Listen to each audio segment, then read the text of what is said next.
Transmission received. O5 Council ID detected. Playing log now. Lockdown procedures. Foundation Standard Orientation Manual. Revision 3.9. Site 81. Electronic copy. Submitted to Foundation Records Database. Archived file. All field personnel and Foundation staff have been issued a clearance-specific copy of this manual as of March 15, 2017. Do not copy or redistribute. Utilization. The purpose of this documentation is to inform personnel of basic procedures during an on-site lockdown following a compromise of security or containment. Advanced copies, including recontainment protocol manuals for involved personnel, may be accessed by requesting such from your immediate supervisor. Refer to this manual as your most reliable source. Lockdown procedures must be fast in order to achieve effectiveness, utilizing speed as an advantage over the adversary threat. Misunderstanding basic regulations can endanger you and everyone you work with. Due to this, site administration requires all personnel to be familiar with this manual. Distribution. Unless directed otherwise, staff are reminded that the content of this manual is strictly classified and remains site-specific in context. Distribution across sites is a Type 3A offense. Exchange or viewing of copies provided to separate personnel is also prohibited. Staff suspecting a breach of this regulation are to contact administration immediately. Forward. Over the years, we have come to accept that an entirely secure facility, equally protected from both internal and external forces, is an impossible equilibrium to correctly achieve. This is why lockdowns are an integrated part of our Foundation system. Entering a mindset in which a goal of absolute control exists is a futile effort. It is important to consider that there is always more that can turn out wrong than right.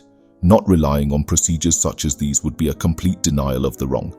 The Foundation is built upon grounds of acceptance, not ignorance. Don't be ignorant. Dr. Sauer, Head of Site Safety and Containment Regulations Board. Overview. A lockdown is defined as a varying emergency procedure in response to a containment breach or loss of security. Lockdowns are requested using an LRC, Lockdown Response Code, and ordered by the O4 Communications Group. Once evaluated, lockdowns are classified using lockdown degrees, which provide pre-created guidance on the appropriate response, such as AMTF, Armed Mobile Task Force Units, and Automated Response Initiatives, ARIs, commissioned when appropriate to suppress the apparent threat. Background. Lockdowns first became official standard regulations following the March 12, 1931 containment breach and multiple on-site accidents resulting in the severe loss of Foundation personnel, material, and vital assets. Since then, the Foundation has made substantial efforts to reintegrate more secure, reliable, and dependable methods of repressing internal instability among sites. Some of the first MTFs, mobile task forces, such as Epsilon 11, were commissioned to advance against the increasing number of contained anomalous objects across the Foundation. For a number of years, over the period known as the Deep Waters, the Foundation was prone to regular breaches and loss of vital assets due to influencing opposing factions, falling containment standards, and disobedience of Foundation personnel, including the creation of the Chaos Insurgency in 1928. Where the lowering ethics of the Foundation provoked a unit to go AWOL and reform as an extremely hostile splinter group. The response to containment breaches was eventually reconsidered and altered by the O5 Council in 1935. Following the containment of multiple Keter-class anomalies in the 1980s, containment breach, severity, and frequency increased dramatically throughout certain Foundation facilities. New Armed Mobile Task Forces, AMTFs, such as NU-7 and ETA-5, were founded with the goal of assisting in recontainment and repression of these new threats. Contemporary material science had not developed to a point that would allow for the effective economical containment of these entities. However, as technology advanced, the threats posed by these anomalies and the period known as the reptile scares were eventually mitigated by the mid-1990s. One of the most recent periods involving a Foundation-wide lowering in containment safety involved the infamous 207 strikes, throughout 2015, in which 18 sites were attacked by the autonomously fast, possessive, and senselessly lethal entity known as Subject 207, presumed to have been created by the Chaos Insurgency, CI, in 2011 as an uncontained and uncoordinated biological weapon against the Foundation. The strikes were most effective because they were governed by a complete lack of knowledge regarding a spontaneous attack. The loss of vital security MTF teams, and multiple encounters with civilian populations attempting to expose Foundation secrecy. Subject 207 was last observed on the 8th of September 2017 in a disused metro station after assaulting 5 separate MTF divisions and subsequently disappearing under an approaching train. Evaluation. O4 Command. Originally, lockdowns were ordered manually by the O5 Council as a response to a distress call triggered from a select facility. Following the rapid scale of the Foundation expansion, registration and commission of any lockdown is now controlled by another group, known as the O4. The O4 are responsible specifically for the handling of inbound LRCs and alerts from compromised sites, and the appropriate response is issued to these requests.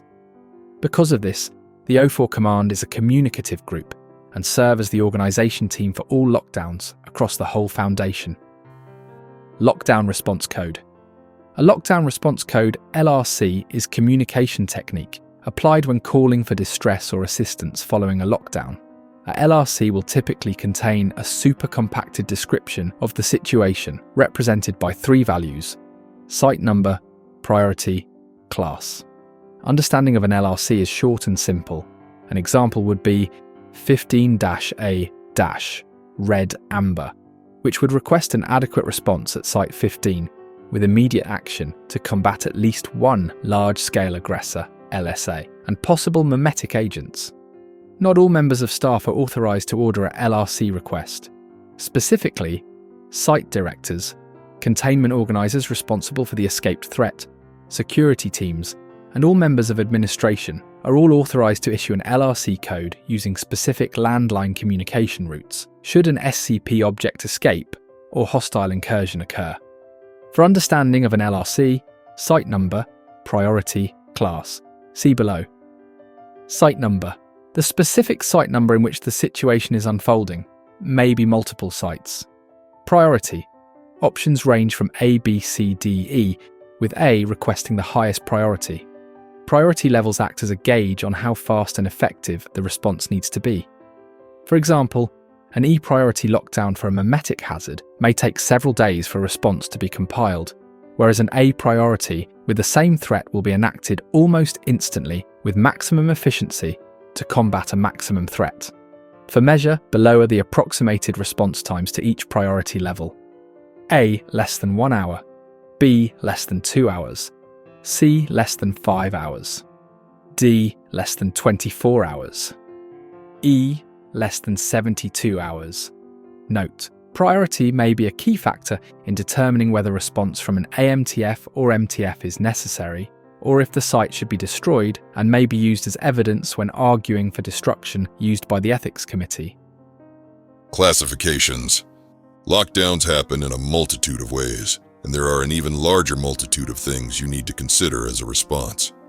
Categorizing stops people panicking and conveys a clear description much faster and more effective than a conversation. Dr. Hayward, retired head of Site Safety Board. The classification represents the origin of the threat. Note, not the severity, that is determined in the priority value, which will require possible tracking, liquidation, or recontainment by foreign MTF teams from other sites. Due to the often unfamiliarity of different sites, AMTF or MTF teams require a way of understanding the threat and generating expectations before they reach the site. Multiple classifications can be used to describe a more complex origin threat. Currently, there are 12 classifications listed below. Code: Amber. Synopsis: highlights the escape of at least one mimetic, info-hazardous, or cognito-hazardous threat on-site staff are unable to currently suppress without foreign intervention. Special guidance: staff are advised to wait calmly for security to escort them and/or otherwise remain still. Avoid talking or otherwise acting as a vector for the agent. and to close eyes or ears as best as possible. Do not evacuate by yourself. Wait for security to direct you. Do not intervene with compromised staff affected by the agent. Do not attempt to leave the site. Listed MTFs: MTF ETA 10, See No Evil; MTF ETA 11, Savage Beasts, both specialized in the control of memetic threats. Hey, ETA 11 represent, that's my team. Excuse me, if you don't mind. Sorry. Code Blue. Synopsis: suggests the escape of a sentient object below human intelligence capable of movement. Special guidance: none applicable. Follow orders from security. Listed MTFs: MTF Epsilon 11, Nine-Tailed Fox. Code Super Blue. Synopsis: suggests the escape of a sentient object, equal or above human intelligence, also capable of movement. Special guidance: identical evacuation plan to Code Blue. Listed MTFs: MTF Epsilon 11, Nine-Tailed Fox. Code Green. Synopsis: suggests any possible threat derived from a biohazardous, infectious, or other contamination source. These may include highly infectious microorganisms, biological weapons, or anomalous self-sustaining reactions capable of dramatically increasing in severity unless immediately countered. Not necessarily the escape of a single object. A code green may be often used in conjunction with another classification to signify a biohazardous threat. Special guidance: staff are to avoid contact with any sources of contamination or contaminated individuals above seeking evacuation. Do not leave the site. Staff should expect to be quarantined after the event. Listed MTFs: principal MTF deployed to all biohazards threats remains MTF Beta 7, Maz Hatters. In the case of an anomalous pandemic, MTF divisions will act rapidly in the containment and liquidation of areas affected by such anomalies, which may extend outside of the site if improperly contained. Incidents involving a catastrophic self-sustaining reaction are to be contained by possibly more teams so as to provide maximum efficiency to prevent further spread into an unrecoverable situation. Code Red. Synopsis: defines the parameters in which a large-scale aggressor, LSA, such as SCP-2059, has escaped containment and currently poses a substantial threat to the site and Foundation secrecy. Special guidance: not applicable. Follow orders from security. Listed MTFs: responses are usually of upper priority, and almost all available battalion strength AMTFs are expected to be allocated, such as MTF NU-7, Hammer Down, and MTF ETA-5, Jaeger Bombers. MTF Gamma-5, Red Herrings, may also be dispatched to liquidate incidents involving possible public exposure or sightings. Expect a high-resource response. Code Red lockdowns are frequent and often well-planned. Such as a recurring threat from SCP-682, so staff are to remain aware that security teams are prepared. Code Black. Synopsis: suggests the escape of a NTT, non-terminable threat, such as SCP-096. A NTT is defined as a threat that, given the circumstances or present resources, is unable to be terminated by response teams during the incident, or are otherwise invulnerable to any form of attack. Special guidance: staff and security are advised to avoid confrontation with the NTT at all costs. Do not engage fire on the NTT unless it has been proven to slow or hinder the advance of the threat. Listed MTFs: MTF Epsilon 11, Nine-Tailed Fox, MTF Sigma 23, backup required. Code White. Synopsis: used to describe the assault of a highly organized major or minor assimilation force that on-site security are unable to combat. Special guidance: staff are advised to evacuate immediately. All SCP objects are to be put into lockdown and doors or entrances to the site blocked. Databanks may be encrypted to prevent hostile acquisition of vital information. Do not attack hostile combatants unless absolutely necessary. Wait for AMTF battalions to arrive. Security are to protect staff and assets, not to repress the threat. Staff should be aware that defensive ARIs will be selected to combat human targets and may be indiscriminately deployed during the holding of the site. Listed MTFs include all Battalion Force AMTFs, such as MTF NU-7 Hammer Down. Code: Gray. Synopsis: identical to code. White, however, highlights that the hostile incursion force originated from within the site, often in the form of false staff members. Conveys that hostiles are already within the site and that on-site security may be highly disordered and compromised. Special guidance: identical evacuation plan to code. White. Listed MTFs include all Battalion Force AMTFs, such as MTF NU-7 Hammer Down. Code: Magenta. Synopsis: used to designate a lockdown involving a dimensional threat, including a spatial or temporal alteration, continuity error, incorporeal objects, trans-dimensional entities, or objects capable of breaking fundamental natural laws and processes. Special guidance: default evacuation plan, unless evacuation shelters are rendered unprotective due to the nature of the threat, in which case site security will direct you accordingly. MTF teams may require extensive planning before entering the site, so prepare for a possible long wait. Listed MTFs: MTF Zeta 9, Mole Rats; MTF Lambda 5, White Rabbits; MTF MU 13, Ghostbusters. Code: Blank. Synopsis: defines an undescribed threat. Special guidance: not applicable. Follow orders from security. Listed MTFs: not applicable. Code: super blank. Synopsis: defines a threat which cannot be described. Special guidance: not applicable. Follow orders from security. Listed MTFs: not applicable. Code: cold silver. Synopsis: defines an event which has or will soon fatally damage the operation of the Foundation, not for concern of general staff and unlikely to ever be encountered during your career with the Foundation. Special guidance: not applicable. Follow orders from security. Expect the eventual liquidation of your department. Timescale unpredictable.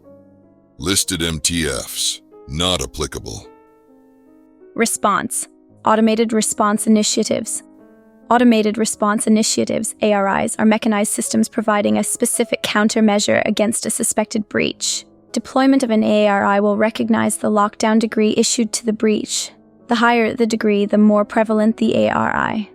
AR-1, Safety Pin.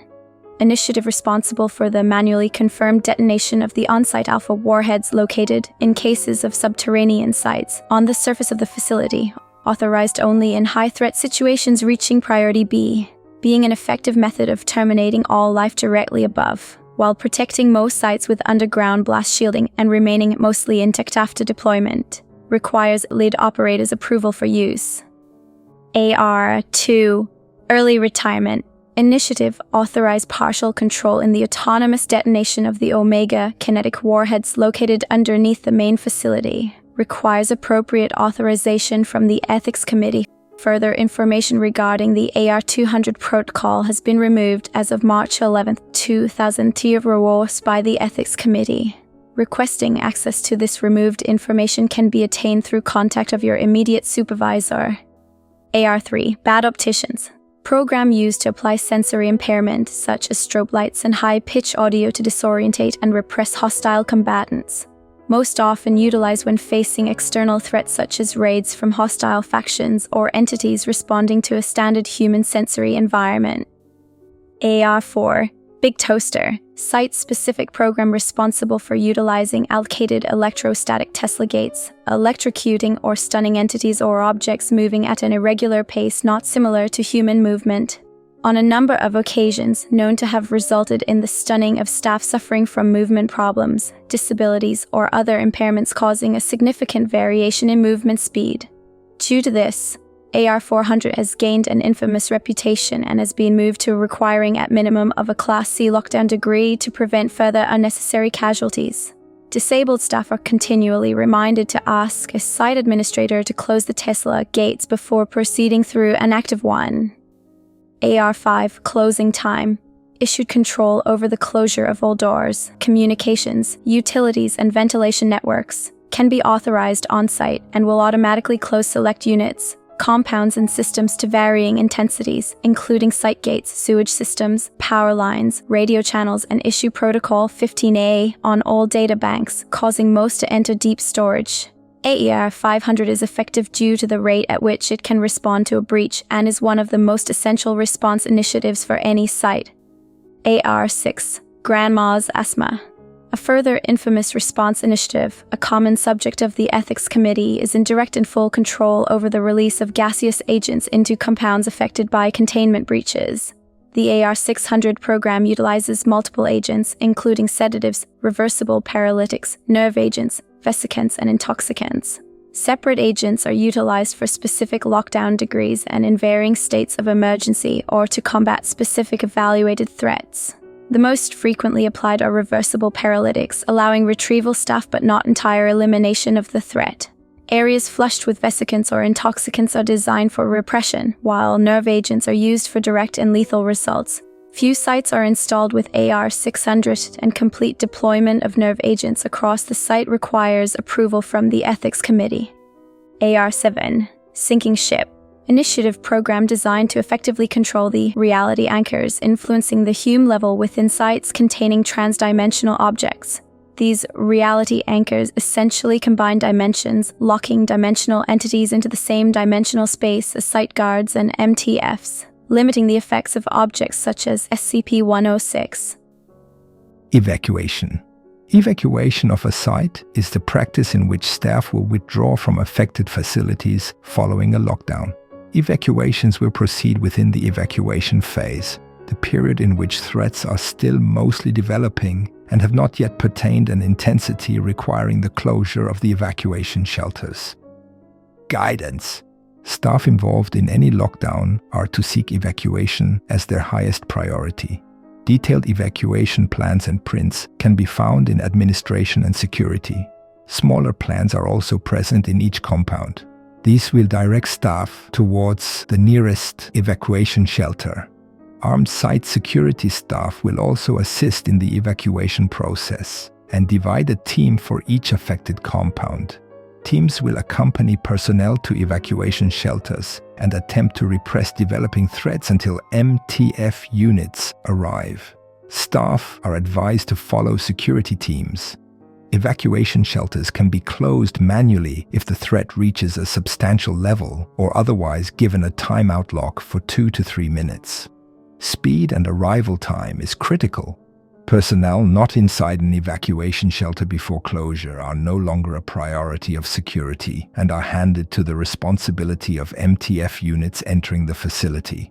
Staff in this situation are advised to hide and not retaliate against threats or intervene in any way with the struggle or death of another member of staff.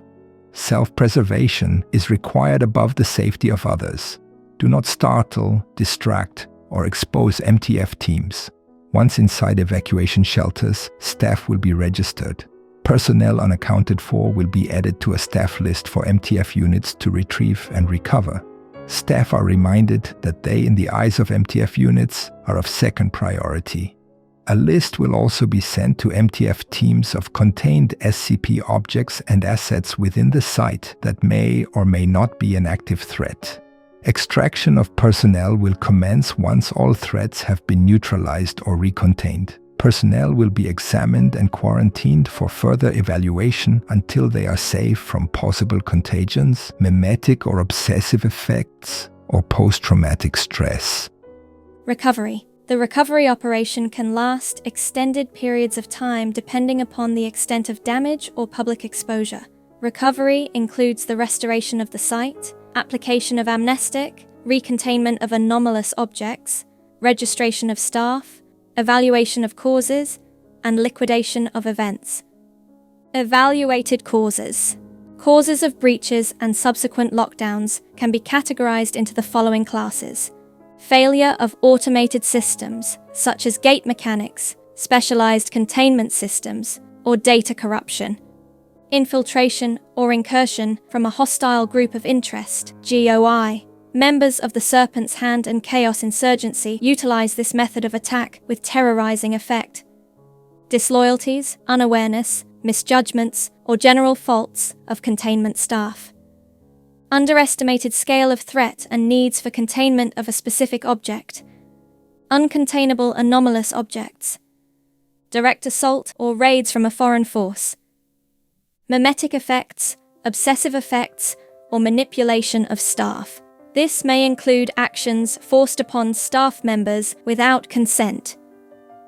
Investigation teams will utilize electronic logs, security footage, and witnesses among many methods to identify the cause.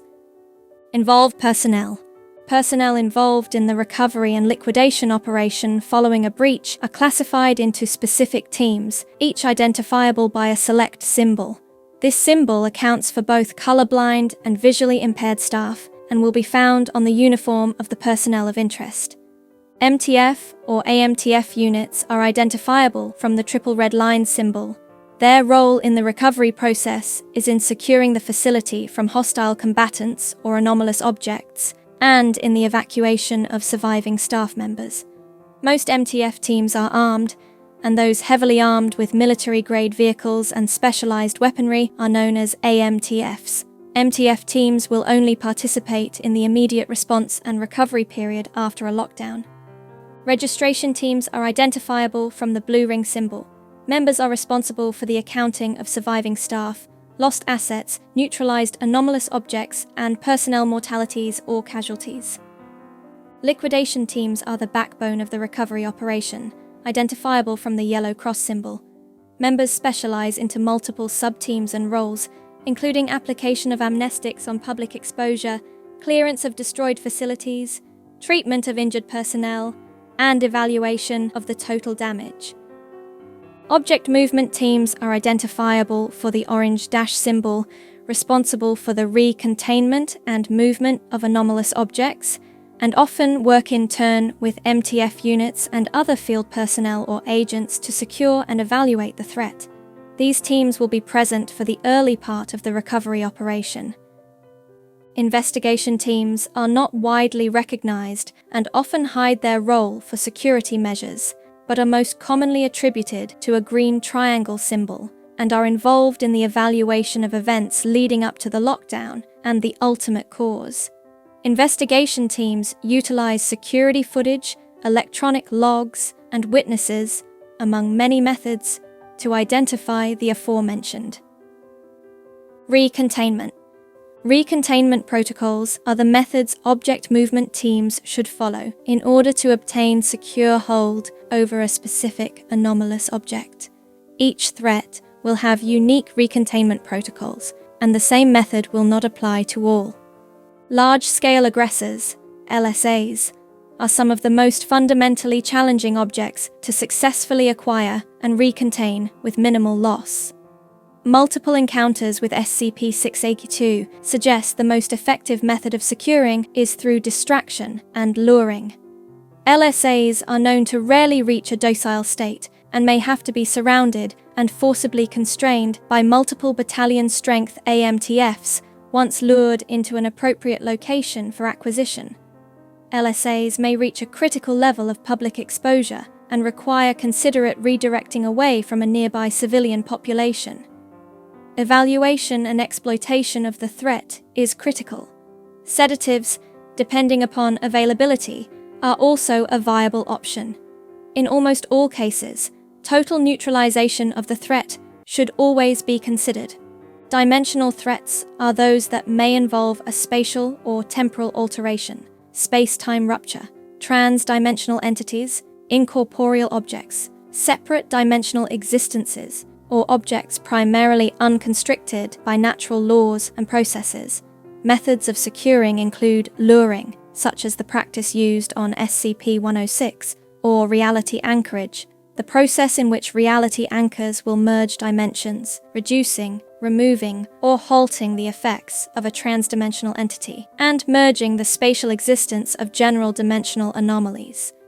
Dimensional threats are more often than not lost during a breach if not immediately prioritized, and at times are expendable.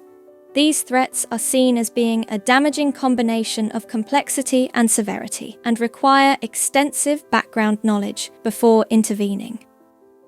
Non-terminable threats, NTTs, are defined by an inability to be terminated, and as such, neutralization is never an appropriate option. Escapes involving NTTs are complicated and require extensive evaluation before action while still accounting for maximum speed of response. Breaches involving that of SCP-096 suggest a docile state can be achieved if effectively dealt with. Converting an NTT into a docile state allows for a fast and clean acquisition. Methods include sedation, allowing the entity to achieve purpose with relative consideration if a purpose is required at all, manipulation, hypnosis, or other object-specific actions.